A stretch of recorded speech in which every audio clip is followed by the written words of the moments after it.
Hi, Shankari. How are you? I'm excellent, Kanan. And yourself? I'm feeling wonderful. So, I've got something on my mind which I'm rather keen to discuss with our listeners. Let's face it, guys, the planet globally is facing a humongous change economically, financially, and if we're not careful, this will really challenge our sense of self, our sense of who we really are and what our true purpose is. Yes, Kanan, you know, really most of my life, there's been an enormous amount of energy and focus placed on the idea of more is better, bigger is better, More what? more anything. Right. More of more of anything is better than having less of something. Okay. It's a kind of global consciousness. Right. I've got one of something, now I want one of everything of that. Hmm.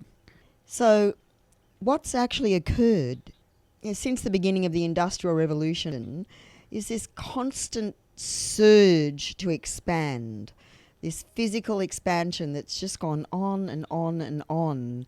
And now we find ourselves overpopulated, undereducated, and now financially usurped.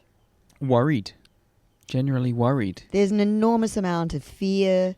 If it's not terrorism, it's just plain bankruptcy. Hmm. People across the planet are having to reinvent themselves. Hmm. Now, I have indeed reinvented myself a number of times for the very same reason. Right. You know, I think I'm up to 3 times in this lifetime. Of rebuilding yourself. Yes, rebuilding from zero. Wow. Explain. Share with us your experience of that. My experience of that is that ultimately you can just never give up. You have to have the power to reinvent yourself if you're going to survive. In a purely biochemical way, you're actually living out the fact that those that adapt survive. Right. That's a law of nature. The And reason why the dinosaurs failed was because they couldn't adapt to new Right. conditions. So how do you adapt, Shankari? I believe, and I know personally from experience, the way you adapt is you give up whatever your previous perception of self and value was and go back to the bones. Go back to yourself, to self-respect and self-trust, and relax and understand that what's occurring now on the planet is a shift away from the physical into the non-physical, a shift into a new type of philosophical approach by everyone, where the things that are not necessarily physical start to regain value. So, Kanan, how do you feel about reinventing yourself? Do you understand that concept? Shankari, I'm glad you asked. I have actually reinvented myself once or twice. Actually, 1.5 times. I'm still going through the second time. But yeah, as a young man, I had a bit of a what you call a meltdown, I suppose, and I picked up myself, although it was quite a slow process.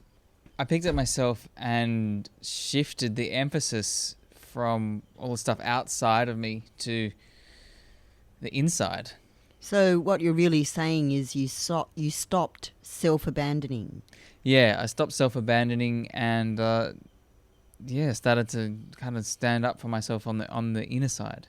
On the inside, that's yeah, right. the inside. Yeah. So what you actually did was, in the process of reinvention, you rebuilt your foundation internally. Indeed, yes. And from that place now, you have much more confidence. Yes. Yeah. And your values are quite different. Yeah. Yeah. I stopped self-abandoning and started Practicing devotion. Yes, devotion. Yes, devotion is where it's at. And devotion in our world, where is devotion? I recently read an article, Kanan, that was saying that devotion is considered the least valuable quality. Really? At the moment, in all terms out there, even in social settings, devotion as a quality is considered nerdish, if you like. Nerds. Oh And my. I find that quite amusing, considering now, where do people go for nurturing? They go to The internet. the internet, where all those nerds are hanging out creating community. So I believe what we're really looking at a planetary level Mm-hmm. is changing the focus from external expansion to internal expansion. Internal expansion. Yes, to go back into the self. So you mean exploring inner space rather than outer space? Correct.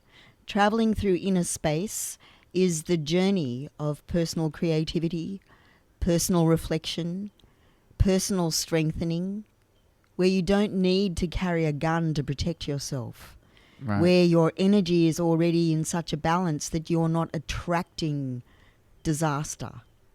Your natural intuitive self moves you away from drama, not towards it. Right. We are coming out of a culture addicted to drama. So you're talking about the shift from reaction to external circumstances to becoming where you're influencing your environment through your inner self. Correct. We're really looking at a time where individuals are having to really reinvent themselves, adapt to a new environment, consider their options. And personally, having reinvented myself a number of times under really extreme difficulties, I've had a little practice at this. Right. And the grace comes when you remember to be grateful for the smallest things. So is this the advice you're giving to people who are facing challenges right now? Yes, it's what I experienced and how I survived. I wouldn't dare say that anybody should do anything. Right. But there are ways of approaching what's occurring now that are more positive than simple doom and disaster. Right. So you're saying, but gratitude. As you and approach being your life grateful. with gratitude, you give up all that envy and resentment that's building in society at the moment.